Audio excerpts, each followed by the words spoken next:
In this video, I want to illustrate abandoned cart and setting up an abandoned cart flow. It's at least 2/3 of customers that have added stuff to their cart that end up abandoning their carts. So we want to be able to recapture those customers and get them back to repurchase their product.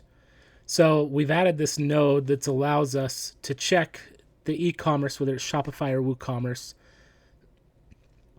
and see whether or not the customer has abandoned their cart. The abandoned cart node does have a 2-hour delay built into it. If you want to extend that, you can add a time delay.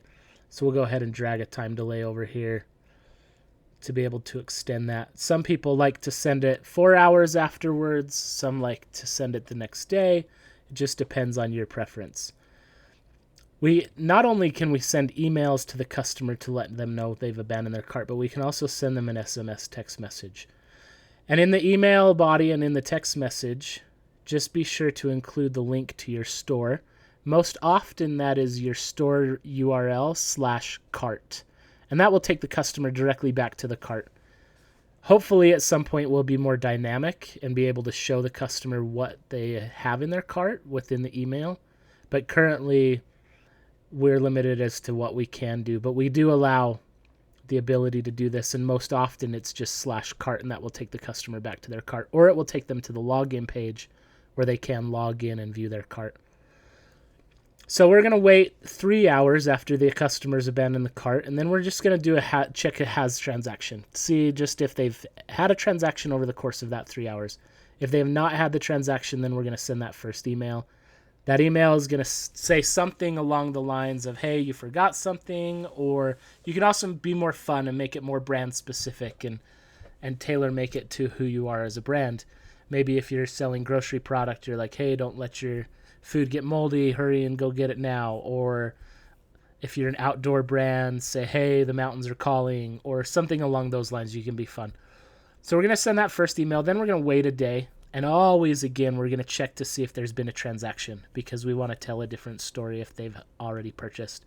So if they haven't purchased, then we're going to send that second email.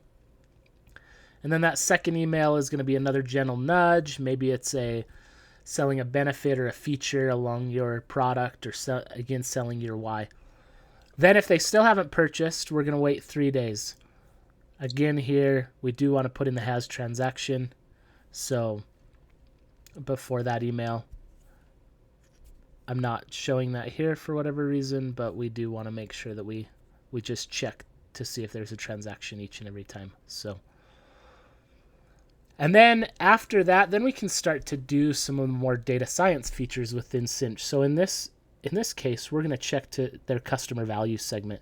So Cinch's customer value takes a look at a lot of different variables: lifetime value, customers repeat, and all of that stuff. And so if the customer is a high value customer, being in a 1 or a 2, we want to check, and then we're going to put them through the rest of the journey. So if they are one of those high value segment customers, then we're going to here add them to a Facebook audience, and then we're also going to wait 4 days, and then we're going to send them out a postcard.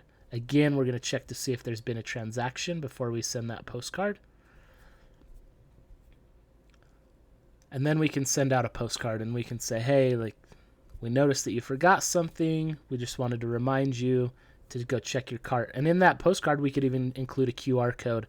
And you can look and see in one of our next videos on how to create those postcards within Cinch. And again, as you're very well aware, everything within the postcard, we do all the print and ship and delivery for you. So it's all built in. And then after we send that, then we're going to wait a week. We're going to see if they've had a transaction. And if they've not had a transaction, we can add them to a Facebook audience. But if they have had a transaction, we can go ahead and remove them from the Facebook audience. If we've had those customers added from earlier on in our journey, then upon having a transaction, we want to remove them from the Facebook audience. And maybe you want to just remove them after a week and say, okay, that's been long enough. If they haven't purchased, let's go ahead and take them out because it's been 10 days. If you want to wait till later in the journey to add them to the Facebook audience, you move that around. Obviously, this is completely customizable. Again, like every other journey, we give you the clean slate, and you can go ahead and drag those nodes wherever you desire. Hopefully that was helpful. Now go capture some of those abandoned carts.